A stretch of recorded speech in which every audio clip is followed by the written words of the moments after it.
What's up guys? Welcome back sa ating YouTube channel at ngayon ay pag-uusapan natin ang essential key terms sa crypto trading na makakatulong para sa mga beginners na katulad nyo at upang mas lalong maintindihan ang crypto world.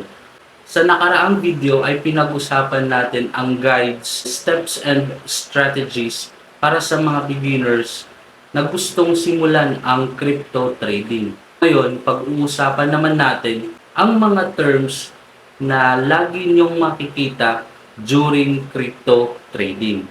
So tara! Ang pinakauna sa listahan natin ay ang tinatawag na cryptocurrency exchange. Ang cryptocurrency exchange ay isang digital marketplace kung saan pwede kang mag-sell, mag-buy, at mag-trade ng cryptocurrencies. Maihahalin tulad nito sa stock market or tawagin na lang natin cryptocurrency stock market na kung saan yung traditional money ninyo na peso or dollar ay pwede nyong maipagpalit or maitrade sa isang cryptocurrency exchange sa mga cryptocurrencies or digital assets tulad ng Bitcoin, Ethereum, Dogecoin, at marami pang ibang digital currencies. Ipapakita ko sa inyo yung list ng top cryptocurrencies na makikita ninyo sa internet. So ito sila yung mga sikat or sila yung mga may maraming mga traders na gumagamit sa mga cryptocurrency exchanges na to. So check it out.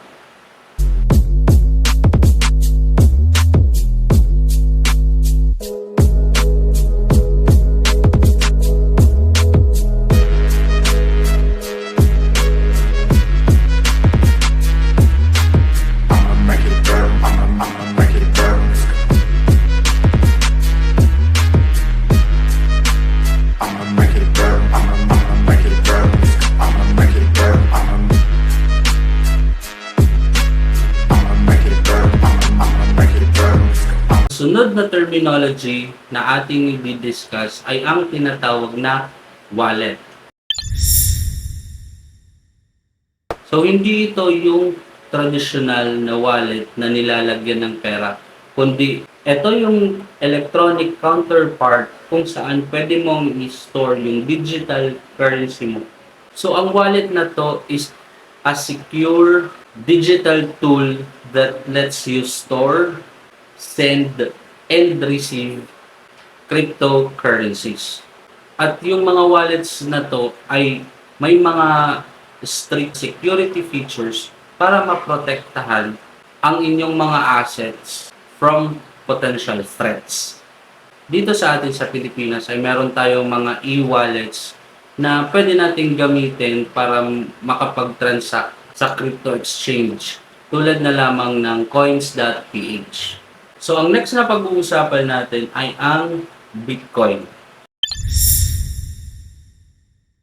So, ano nga ba ang Bitcoin? Dito sa Pilipinas, pag sinabi mong Bitcoin, ay scam na. Kasi, ginagamit ang Bitcoin ng mga mapagsamantala upang makapag-scam or makapagkuha ng pera sa mga taong walang alam or walang knowledge about sa cryptocurrency or sa Bitcoin. Ang Bitcoin ay ang tinatawag na king of cryptocurrencies. Bakit? Kasi ang Bitcoin ang pinakaunang digital currency na nagawa at malaki ang kanyang role sa crypto market. Kung ang Bitcoin ang king of all cryptocurrencies, ano naman yung tawag doon sa ibang cryptocurrencies maliban sa Bitcoin? Ang tawag sa kanila ay altcoins. Altcoin, in short for alternative coins. Maliban sa Bitcoin, meron pang maraming cryptocurrencies na pwede mong i-trade sa crypto trading. So, ang tawag sa kanila ay altcoins or alternative coins. Sa unang video ay natalakay natin ang tinatawag na market order. So pag sinabing market order, ang ibig sabihin nito magbabay ka o magsasell ka ng cryptocurrency at the current market price. At ito ang pinakamabilis na paraan para mag-execute ng isang trade. Isang click mo lang, mag-fill agad ang order mo. Next nito ay ang tinatawag na limit order. Ang limit order ay pinapayagan kang mag-set ng specific price kung saan gusto mong mag-buy or mag-sell ng cryptocurrency. Sa limit order, hindi siya katulad ng market order na kung saan once i-click mo yung order, ay ma-execute agad yung order mo or ma-fill agad yung orders mo. Sa limit order, aantayin mo muna na ma-match ng market yung price na isinet mo sa limit order para ma-fill at ma-execute yung orders mo. Ang isang difference ng market order sa limit order is sa market order is the quick way to initiate a trade. Samantalang yung limit order naman, more of sa control kung saan mo gustong mag-execute ng trade. Isa pa sa mga uses nito, once na naghahabol ka ng trade, useful yung market order kasi bakit? Once i-click mo yung market order, makukuha mo agad yung trade. Pero kung meron kang trading plan, dito papasok yung limit order kasi nakakapag-decide ka kung saan mo i-place yung order mo doon sa market. Next na pag-uusapan natin is yung tinatawag nilang HODL or HODL. Siguro, lagi nyo itong napapansin, lalo na sa mga traders, ang HODL. Or, ito yung parang jumbled spelling lang ng hold. So, ano nga ba ang ibig sabihin nito? Kapag mag-HODL ka or mag-hold ng isang asset, ibig sabihin dyan, kung kahit na ano ang mangyari sa market, ay hindi mo siya ilalabas or hindi mo siya i-withdraw. Kahit pa ito ay maging volatile, ay hindi mo ginagalaw yung assets mo. Yun ang tinatawag na HODL or hold. Pinangahawakan mo lang kasi naniniwala ka na darating yung pagkakataon na sasang-ayon sa bias mo ang market. Kaya nag-hold ka lang, inaantay mo.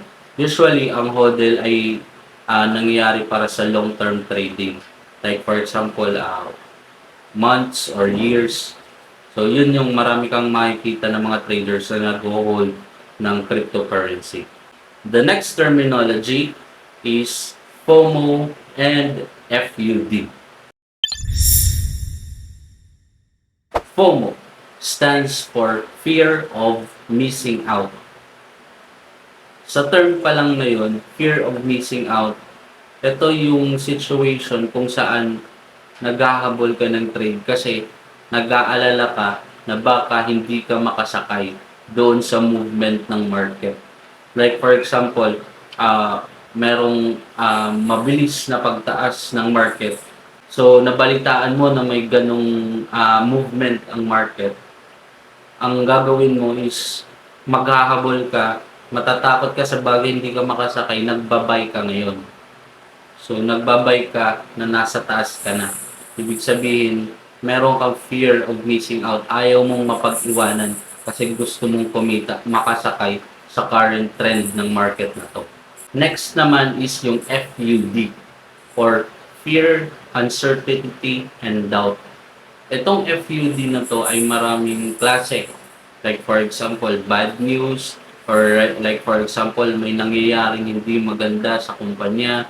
Yung mga klase ng FUD kung saan ang isang trader ay mag-aalala at mapipilitang mag-sell ng kanyang assets. So dahil dito ay nagkakaroon ng pagbaba ng market sa isang cryptocurrency. So, FOMO, fear of missing out, gustong bumili, gustong makasakay sa current uptrend.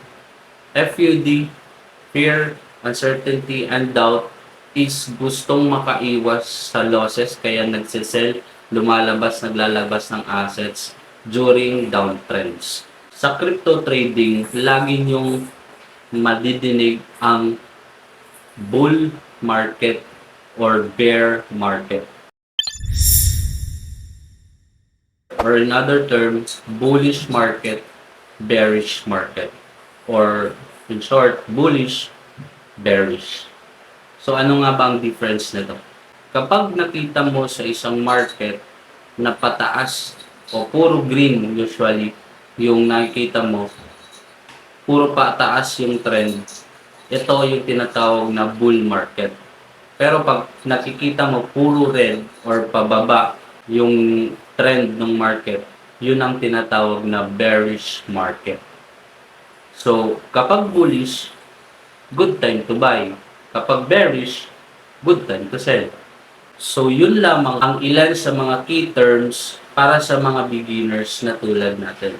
Kung meron po kayong natutunan sa ating video na ito, huwag kalimutang mag-like, mag-subscribe, at i-hit ang notification bell para updated kayo sa mga videos na i-upload natin. Lagi nating tatandaan na ang crypto world is always evolving. So, it is essential na lagi tayong informed sa mga current informations about sa cryptocurrency. Kung meron po kayong mga katanungan or mga gustong i-discuss sa ating mga susunod na videos, mag-comment lang po down below.